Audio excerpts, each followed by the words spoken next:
It's post-World War II Japan. The year is 1955, and imagine a place where dreams come to die, where society tosses away the unwanted like broken toys. Now imagine being 15 and already labeled trash. And that's what our 7 misfits are walking into. Shonan Special Reformatory. A place where all the charm of a rusted bear trap. If hell was a postal code, this would be it.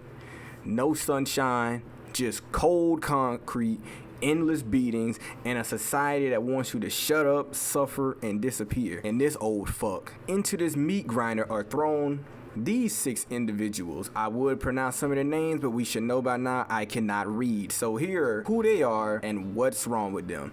And then there's Anchan.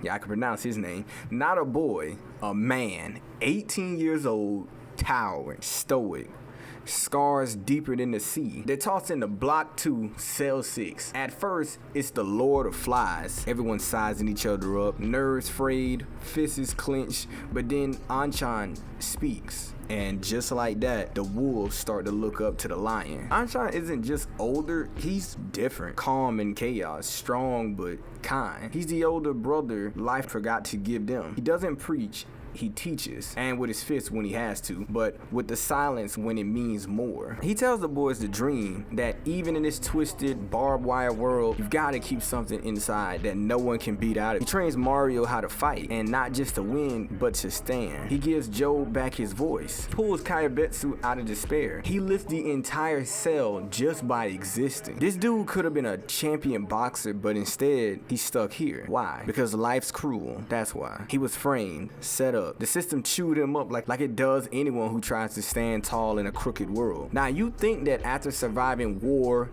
famine, and trauma, these boys might catch a break, but nah. Enter the villains of this twisted tale. Ishihara, the sadistic prison guard. Now imagine a man so petty, so venomously insecure, he views hope as a personal insult. And he ugly. Dr. Sasakai, the reformatory's doctor, a man with a moral code of a snake and the charismatic of a wet sock. I hate this fat fucker if you haven't realized that yet. I'm not gonna say what he's done, but fuck him. These two hate Anchan because he protects the weak, because he doesn't bend. So they do what abusers always do.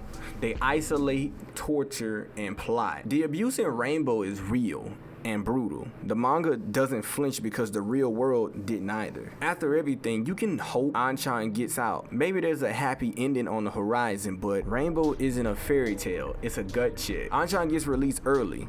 The boys stay behind. They count the days until they see him again, but they never will. Anchan will later be set up to die by the very people who feared him most. Not with honor, and not in a fair fight. The boys low-key really don't get closure. Yeah, they go to his grave and all, but it seems very bittersweet. You see, the boys don't really get closure, just the cold finality of death. Mario, who idolized Anchan, is really crushed by the situation because the pain is unbearable to lose someone that close to him. It's like losing a parent and your purpose all at once. But then something shifts. Anchan's death will galvanizes them. They swear vengeance, not just on Ishihara and Sasaki, but on the system that allowed, not with guns or blood, but with survival, by living, by thriving. That's the twist of Rainbow. The story isn't even about revenge in the traditional sense. It's about beating the system without becoming it. Anchan's death isn't just a plot twist either. It's a worldview. It's a worldview shift. It's the point where the reader realizes this story was never about escape. It was about endurance. The rainbow in Rainbow isn't literal. It's the symbol of light after the storm, not instead of it. And that's what Anchan was. A flash of color in a gray, brutal world. He didn't live to see peace, but he made peace possible for others. And maybe, just maybe, that's what being a hero actually means. And I'll just leave y'all with that, but I still hate these two characters. Video over.